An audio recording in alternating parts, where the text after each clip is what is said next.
Hey you guys, this is your girl Natural. Welcome back to my channel. So really quickly, I wanted to talk to you guys about what happened with this guy named Kevin Roth in Texas. I recently did a live stream about Daniel Penny. I got extremely emotional while I was doing it.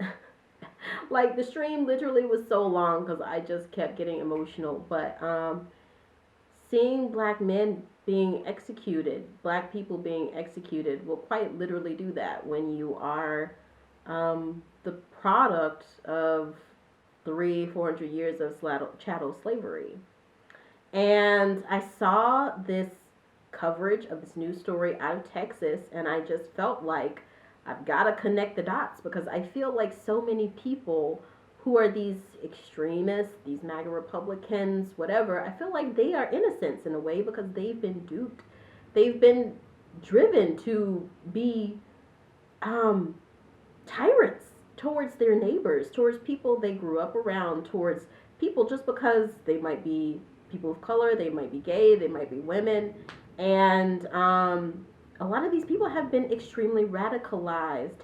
And they thought that it was about what Donald Trump has been doing with all of this bravado for forever. They thought that it was about reclaiming America. They thought it was about freedom. They thought it was about rights.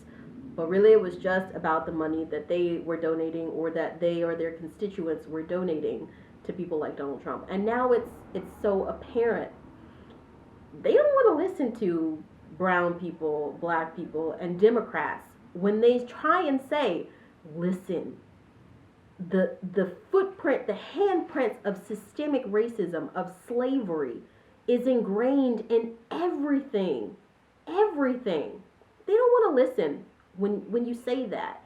They say, "Oh, you're race baiting." They say that I don't want to be judged on what my ancestors did. I'm sure black people don't want to be judged on what their ancestors did. They don't want to look at the past. But the past, the stigmatism that's left there from the past, of where white people are actual 100% humans, and black people are 3/5 of a human, not even a full human. That's there in the hands of Daniel Penny while he's choking out a homeless black man on the train. It's there in Derek Chauvin when he's putting his knee on a guy, on George Floyd's neck. It's there when Trayvon Martin, a kid with some Skittles, is executed. It's there. But when you try to say that to people, they don't really want to accept that. Now, one of the channels I really watch to get a lot of this information about this crazy Karening and kenning that happens is Indisputable with Dr. Rashad Ritchie. And I saw this video recently on Roland Martin. One of the co-anchors said, and it was a black woman, of course, "Flags go off in me when I hear white men talking about people being racist towards white people. Flags go off in my head." And it's very true because I used to grow up with my mom, and I used to say, "Hey mom, black people can be racist too."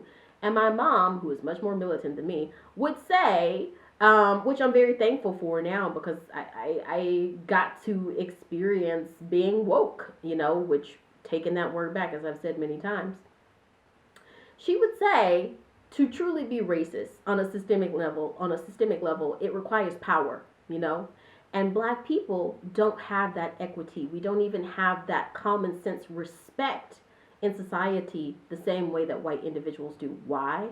Because of slavery, because of those mentalities that are still present because of slavery. And so when I watched Dr. Ritchie, who's wonderful, a lot of trolls, of course, nameless, faceless trolls, will seep up into his comments and they'll call him racist. They'll say he's racist. They'll say things like, "Oh, if the shooter was a white person," say for instance, if a black guy shoots a white person, these trolls will come in and say, "Oh, if the shooter was a white guy, you would say that he was a white supremacist." And they're just saying stuff that has nothing to do with what's right at hand.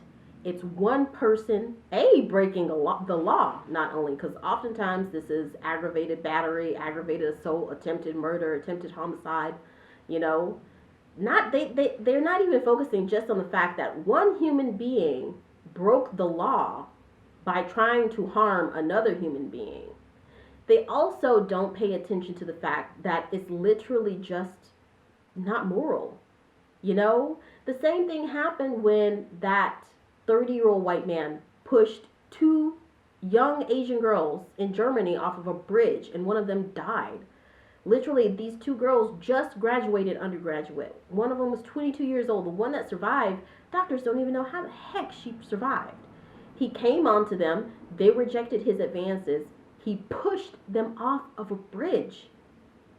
You know? And so people in the comments were talking about, you know, the perpetrators of these crimes are often white men who have followed people like Donald Trump, like the men's rights movement, you know, harping on about how they have received injustices, but yet they are the ones out there perpetrating these crimes.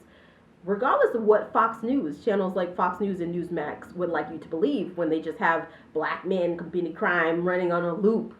But look at the statistics. Look at the statistics. Statistics don't lie.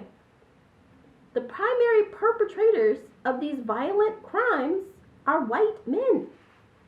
But we don't want to accept that. We don't want to accept that there quite literally might be a desire, subconscious or not, unconscious bias or not, to quite literally believe as a white man that you are superior to this black man standing next to you, or this black woman standing next to you, or this brown woman standing next to you, or this trans woman standing next to you, or this gay person standing next to you.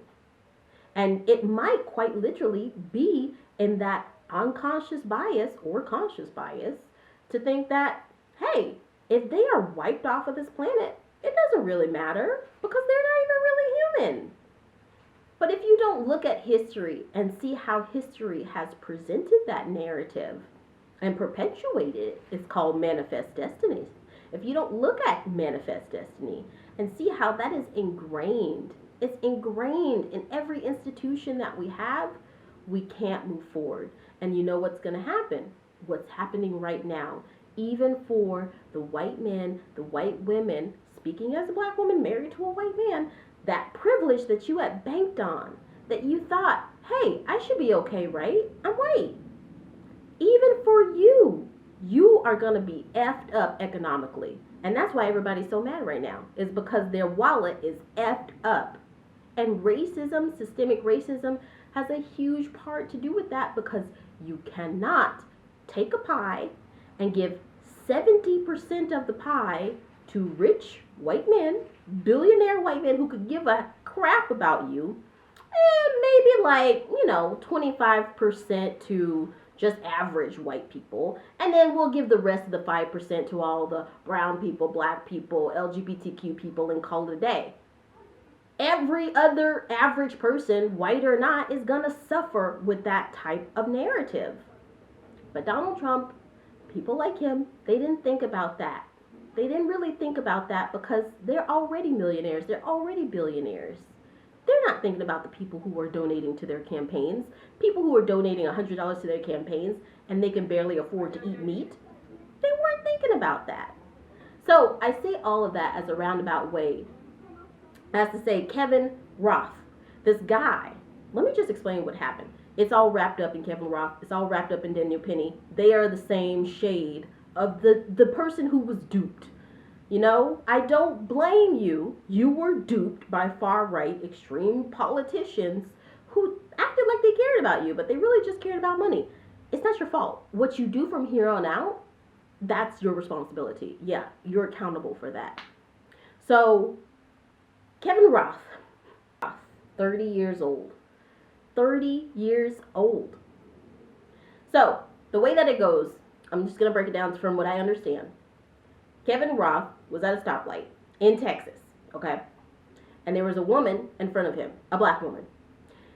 The light turned green. And apparently, from the recounts of the black woman, from her recounting the events, she literally stood there for a second, a second after the light turned green. And then she got ready to go. Kevin Roth honked his horn at her. So she honked her horn back.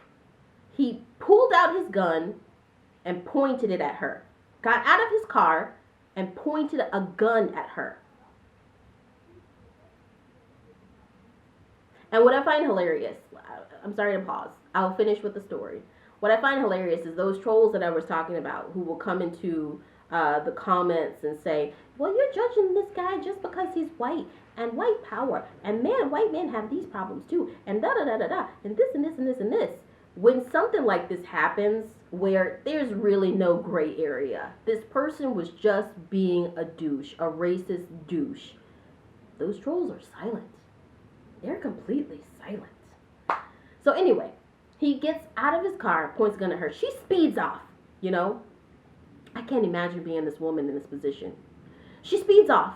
She drives into a gas station to seek safety. She goes into the gas station and essentially, you know, kind of tries to take shelter there. The guy is still there. He's waiting for her.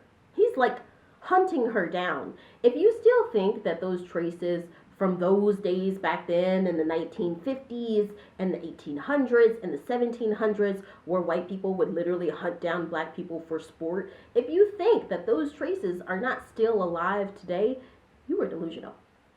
So he's literally staking out. She eventually goes in, gets help, and I'm assuming at this point she called the authorities. And he's on video camera, so, you know. She comes out. He tries to block her from getting in her car. He's waving the gun around. She says at this point she's scared, not just because this guy is holding a gun at her, but because he seems nervous, you know.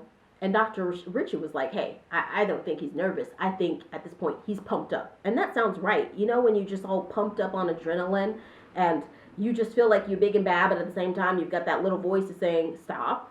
So this guy never, ever listens to that voice. This is what brings people to these extreme things, when they never, ever listen to that voice. I don't know if he's a part of some church. I'm Christian myself. I don't know if he's a part of a church. I don't know if he has a community of people to say, hey, man, you're going a little bit too far. But he clearly didn't take heed to that voice.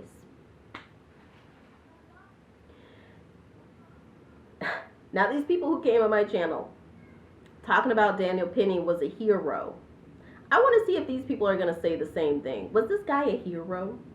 Was he protecting the safety of the people by chasing after this woman for something that he started? This is so deeply ingrained in society, especially in the U.S. But in the Western world generally, because the Western world was built up by black and brown slaves. Until we actually start talking about this.